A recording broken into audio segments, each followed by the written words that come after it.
हमारी महिलाएं तो चप्पल उठा उठा के जाती हैं राजपूतों के घर के आगे से। ये कौन सा तरीका है? हमारा आदमी मूंछ रख लेगा तो गोली मारी जाएगी, बुलेट चलाएगा हाथ तोड़ दोगे, मटका छू लोगे जान से मार दोगे। आप देख लेना देश में क्या हो रहा है। तो आप टिट फॉर टैट करोगे? टिट फॉर टैट ही होगा, हमारे साथ अन्याय होगा, हम भी अन्याय का अपना बदला लेंगे। लेकिन आप तो संविधानवादी लोग हैं ना। हम संविधानवादी लोग हैं। अगर हम इतने भी संविधानवादी नहीं है कि हम पे अत्याचार हो, हम गांधी जी के 3 बंदर बन जाए। अभी तो एक बार रोकिए, पूरे देश में रोकेंगे हम।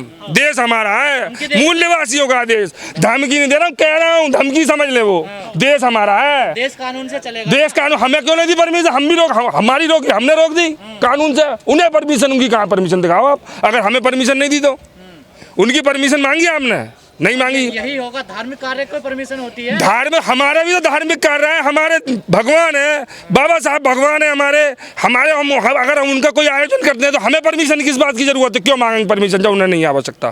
ठाकुर कह रहे हैं भीम आर्मी कर रही है, सब कुछ कर रही है। भीम आर्मी सही कर रही है। भीम आर्मी लोगों को जागरूक कर रही है, लोगों के अन्याय के खिलाफ लड़ रही है। ताकत कहाँ से मिल रही है आपको? ताकत कहाँ से मिल रही है? हमारे लोग, हमारा समाज शिक्षित हो रहा है, और शिक्षित हो रहा है तो अपने हकों की आवाज के लिए एक साथ खड़ा होता है। ये ताकत है हमारी। पढ़ा लिखे लोग हमारे समाज के एकत्रित होते हैं, और वो जागरूक भी हैं, और वो समझते भी हैं। आज मेरा नंबर है, कल तेरा भी नंबर होगा। आप जहर फैला रहे हैं समाज में, जातियों में। जहर नहीं फैला रहे, जहर मनुवादी लोग फैला रहे हैं। हमने कोई जहर नहीं फैलाया। कब तक हमारे लोग अत्याचार सहेंगे? सबीरपुर हो, भीमा कोरेगांव हो, एटा हो, राजस्थान हो, महाराष्ट्र हो, गुजरात हो, झारखंड हो, आप जहाँ हाथरस हो, आपने वहाँ कहीं जाके देखा हमारे आदिवासी लोगों पे कितना अत्याचार हो रहा है? हमारी जातियों पे कितने अत्याचार हो रहे हैं, जिन पर रोटी कपड़ा घर मकान तक नहीं है? उन्हें धर्म की तरफ आप भेज रहे हो, उन्हें शिक्षा की तरफ भेजो। शिक्षा का व्यवसायीकरण क्यों किया भाई? आज एक फीस 2-2, 3-3, 4-4 लाख रुपए हमारे लोग कहाँ से बढ़ाएंगे गरीब आदमी? आज आपने एक कोर्स की फीस 2-2, 3-3, चाहे एक डॉक्टर बनने के लिए कम से कम 2 करोड़ चाहिए। हमारे आदमी कहाँ से लाएंगे बताइए? उन पे पैसा। शिक्षा का व्यवसायीकरण इसलिए ही किया है। एटा में जो उस गांव में तो आप लोगों ने जबरदस्ती बोर्ड लगा दिया, वहाँ पर ग्रेड जाटा एकता भीम आर्मी एकता मिशन देखिए। अरे भाई, हम अपनी चीजों का संबोधन नहीं कर सकते? हम अपनी जाति क्यों छुपाएंगे? हम लिखेंगे, हम लिखते हैं। अरे जातिवाद फैला रहे हो आप। हम जातिवाद क्यों फैला रहे हैं? जातिवाद तो फैला रहे हैं। जातिवाद का मतलब क्या है? जातिवाद का मतलब है अन्याय होना। वो जातिवाद है। ये क्या जातिवाद है? मेरे नाम खत्म कर दो टाइटल। मैं कह रहा हूँ इस देश से जातिवाद खत्म कर दो, टाइटल खत्म कर दो, बेटी बहू का नाता जोड़ लो, खाने का नाता जोड़ लो, प्लेट में खाओ। हमारा आदमी प्लेट छूले तो पिटे, मटका छूले तो पिटे, स्कूल पढ़ने जाए तो पिछली लाइन में बैठे, क्योंकि वो दलित है, बहुजन है, उसको कोई हक नहीं है। ये उसे आप लोगों को वो नहीं दिख रहा। बाकी जातिवाद, कलश यात्रा रोक रहे हैं, वो आपको दिख रही है। पुराना वाला दलित नहीं है अब जो पिट के घर बैठ जाए। अब वो पुराना दलित खत्म हो गया, पुराना दलित नहीं है। भीम आर्मी मैदान में है। तो भी चढ़ोगे? हम तो घोड़ी पे, हमारा बच्चा तो हम हेलीकॉप्टर से बना तो गांव में ले जाएं। हमारे लोग इतने जागरूक हैं और हेलीकॉप्टर से ले जाते हैं। उन्हें रोको, घोड़ी पे। हमारा हक है, हम देश के मूल्यवासी हैं। लेकिन सर 75 साल देश को आजाद हुए हो गए, लेकिन जातिवाद खत्म नहीं हो रहा देश में। पानी नहीं पी सकते, खाट पर नहीं बैठ सकते। भाई यही तो जातिवाद है, यही हमारा शोषण है। हमारा शोषण हो रहा है, आप खुद देख रहे हैं। आप मीडिया के पत्रकार बंधु हैं, आप देखो हम कितने बड़े निचले हाशिए पे पहुंच गए हैं।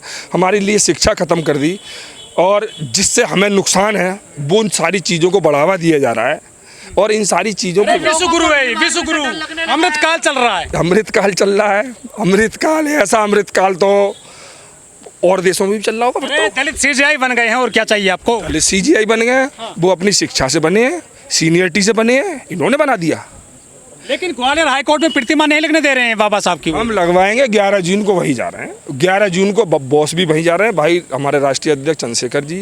और बहुत लेट हो गए हैं, लेकिन मामले में लेट कहीं नहीं हुए। हम तो अभी एक शुरुआत कर रहे हैं। हम तो पूरे देश में लगाएंगे, हर न्यायालय में मूर्ति लगाएंगे। लेट क्या हो गए? अब तो नहीं है ग्वालियर कोर्ट, ऐसा कह रहे हैं वो मिश्रा जी। वो उनकी मिश्रा जी की पब्लिक प्रॉपर्टी नहीं है, वो अपनी प्रॉपर्टी नहीं है, पब्लिक प्रॉपर्टी है।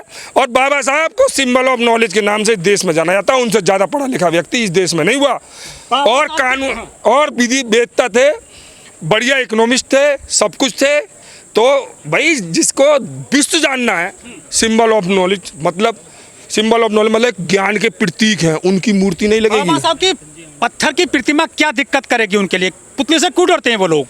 भाई पुतले से इसलिए डरते हैं कि उनका समाज जो संदेश दे के गए हैं बाबा साहब, उस पर निरंतर चल रहा है। और निरंतर चलने के साथ साथ तरक्की हो रही है। और तरक्की होने के बाद हमारे तो लिए भगवान वही हैं जिन्होंने हमें शिक्षा का, पानी का, रोटी का सारा अधिकार दिया हमें। कह रहे राम की लगाओ, मनु की प्रतिमा लगाओ यहाँ पर। वो देखो, काल्पनिक देवी देवताओं की बात मत करो, हम उनके जयपुर हाई कोर्ट में लग रही है ना मनु की? वो लग रही है, लेकिन हमारी भी तो लग रही है सुप्रीम कोर्ट में। हमारी सुप्रीम कोर्ट में लग रही है, किसी ने रोकी, वहां भी लगेगी, वहां कोई नहीं रोक सकता। अरे भीम आर्मी के वहाँ कार्यकर्ता पीट दिए उन वकीलों ने। देखो, कैमरा आपके हाथ में है, उनके लोग मनुवादी मीडिया क्या दिखा रहा है हम उस पर यकीन नहीं करते। भीम आर्मी कार्यकर्ता का तो नीला गमछा भी देख लेना तो 100 मीटर दूर खड़ा होता है। गमछे वाले थे वो जिनके साथ पिटाई हुई है। उन्हीं के लोग थे बदनाम करने के लिए, हमारे लोग नहीं थे। हमारे लोग डर के नहीं आते और पीछे नहीं हटते। एक बार मैदान में जब पहुंच जाते हैं, पीछे हट गई, वहां से वापस पहुंच गई है। भाई हमारे लोग प्रतिमा तो हम लगाएंगे, लोगों की बात कर रहा हूँ मैं। उन्होंने सीजे का ऑर्डर नहीं माना, अनुमति नहीं मानी, बड़ी ताकत देखी उनकी। कोई बात नहीं, 11 जून को फैसला हो जाएगा। बॉस ने बहुत जा रहे हैं वहाँ पे, आप उसकी चिंता मत करो। वो है, कुछ लोग कह रहे हैं कि प्रतिमाओं से न्याय नहीं मिलेगा दलितों को, SC ST को। मालूम न्याय किससे मिलेगा? हमारे लोग देखेंगे, अपने ईष्ट को देखेंगे, अपने ईश्वर को देखेंगे। हमारे समाज के तो भगवान ईष्ट वही है। अगर हमारे बच्चे उनकी प्रतिमाएं नहीं देखेंगे, उनके बारे में नहीं जानेंगे, तो वो उनके रास्ते पे कैसे चलेंगे? बाबा साहब ने जो संघर्ष किए, अपनी एक जीवन पूरा एक समाज के लिए, महिलाओं के लिए, एक तबके के लिए अपने जीवन को नौछावर कर दिया। हम वो बाबा साहब की जो प्रतिमा लगेगी ना, उसे लोग देख के आकर्षित होंगे, उनके बारे में जानेंगे, समझेंगे, पढ़ेंगे, तभी तो आएगा ज्ञान। लेकिन तभी तो आप लोगों पे आरोप लगता है कि भीम आर्मी समाज में दहशत फैला रही है। भाई साहब, दहशत नहीं फैला रही है। भीम आर्मी से बढ़िया न्यायप्रिय संगठन इस देश में नहीं है। भीम आर्मी के बड़े न्यायप्रिय लोग हैं, बड़े अच्छे लोग हैं। वो लोगों की मदद के लिए तुरंत पहुंचते हैं। 112 नंबर बाद में पहुंचेगी। अगर हमारे लोगों के पास कॉल आए तो हम पहले पहुंचते हैं। ये दहशत का कोई नहीं है। करते क्या आप लोग? हम उनके लिए जो उनकी मांग है, जो हमारे समाज में जिनमें शिक्षा की, जिन्हें कानून की जानकारी, उनकी मदद की नहीं है, हम उस बारे में उनके लिए पूरी हेल्प करते हैं और उनको न्याय दिलाने की पूरी कोशिश करते हैं। तो न्याय मिल रहा है, लग रहा है आपको? न्याय क्यों नहीं मिलेगा? हम तो न्याय लिया। लेकिन सबसे ज़्यादा तो SC पे होता है उत्पीड़न उत्तर प्रदेश में। देखिए, SC बहुजन समाज पे तो हमेशा उत्पीड़न ही हुआ है।